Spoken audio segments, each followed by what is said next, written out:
Good morning, dear students. Let us take a look at this question from JEE Advanced 2020. This question is from the Electrostatics chapter. So let us first analyze the question. One end of a spring of negligible unstretched length and spring constant K is fixed at origin. So there is a spring here of spring constant K. It is fixed at origin, and this spring, the unstretched length, right now it is not stretched and its unstretched length is very small. A point particle of mass m carrying a positive charge q is attached at its other end. So there is a particle here which is of mass m and it has a positive charge q and it is attached to this end of the spring. The entire system is kept on a smooth horizontal surface. So this system here is kept on a smooth horizontal surface. When a point dipole P pointing towards the charge Q is fixed at the origin, the spring gets stretched to a length L and attains a new equilibrium position.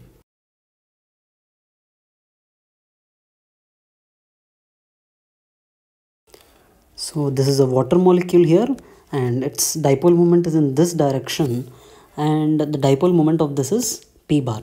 So when this water molecule is brought here, due to the repulsion, this charge moves away from its initial position and the final length of the spring is L. In its final position, the force on this charge due to the dipole is equal to the force on this charge due to the spring. I have drawn a dipole here which is very big, but you need to consider it as a point dipole. Okay, so this dipole is very small here.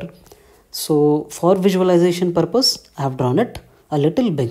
If the point mass is now displaced slightly by delta L, which is much less than L, from its equilibrium position and released, it is found to oscillate at frequency 1 by delta under root K by M. Okay, so the value of delta is dash. So let us displace this point mass by delta L and see what happens.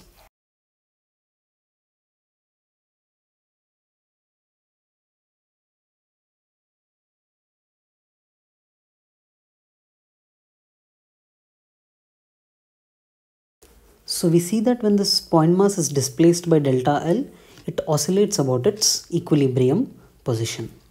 See, this delta L is very small. Again, I have drawn it quite big so that it is easy for you to visualize. Let us draw the free body diagram of this mass and see why it actually oscillates. Okay, if it is pulled by delta L, why does this mass oscillate?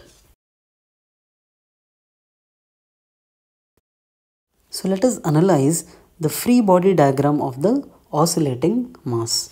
So this mass will analyze the free body diagram. So initially this mass is in equilibrium. We can say the force with which the spring pulls this mass. Okay, spring constant is K and extension is L. So the spring will pull this mass with force KL. And this dipole, the field due to this dipole at this point is 2K dash P by L cube.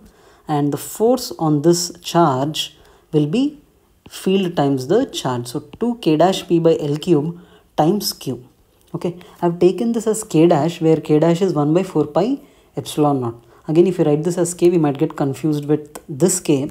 So I have taken this as K dash which is equal to 1 by 4 pi epsilon naught. So when this mass is in equilibrium, so at equilibrium we can write KL equals to 2K dash P by L cube into Q. Let's say now we pull this mass by delta L. So now as the spring is stretched even more, the spring force on this increases, which becomes K into L plus delta L, and the force on this due to the dipole, it is 2K dash P by L plus delta L whole cube into Q. So the force due to the dipole on this charge decreases and the force due to the spring on this charge increases. So right now there is a net unbalanced force on this charge here in this direction. So the net unbalanced force on this mass is k into L plus delta L minus 2k dash P by L plus delta L whole cube into Q. Now as this mass oscillates, I want you to see the forces, how these forces are changing.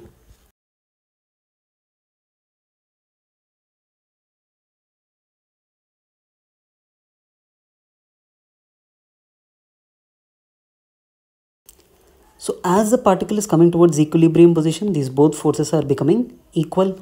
When it is coming to this side of the equilibrium position, the electrostatic force is becoming more than the spring force, and the particle is coming to a stop here and again going back, and that is why it is oscillating, so on and so forth. I'll play it once again and observe the both forces, how they are changing.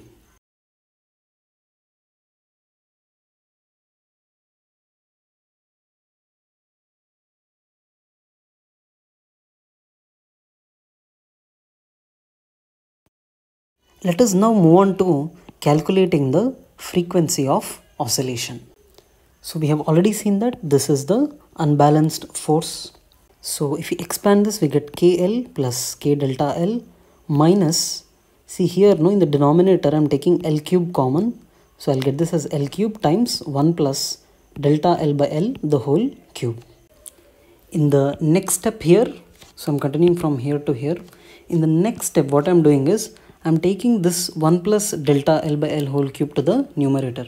So I get this whole thing is the same. I just get 1 plus delta L by L whole power minus 3. In the next step from here, we can see that this whole thing is the same. See, this K plus delta L, KL plus K delta L minus this part is also the same.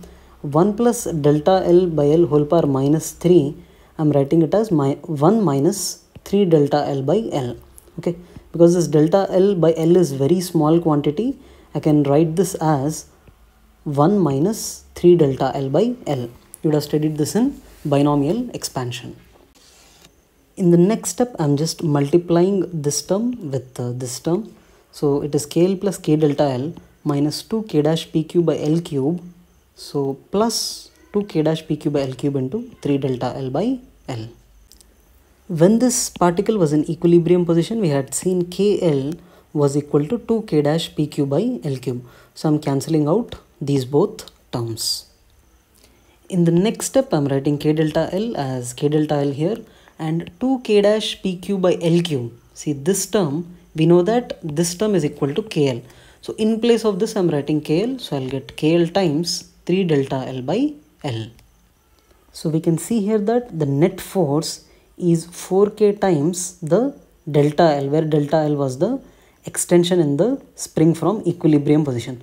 So we can say that this particle is moving in a SHM. So as this is an SHM, we can write this 4k. This 4k equals to m into omega square, where m is the mass and omega is the angular frequency of the oscillation. We can write this omega as 2 pi f, where f is the frequency of oscillation. So this becomes 4k equals to m into 2 pi f the whole square is 4 pi square f square. So we can cancel 4 and 4 each side and we get f equal to 1 by pi under root k by m.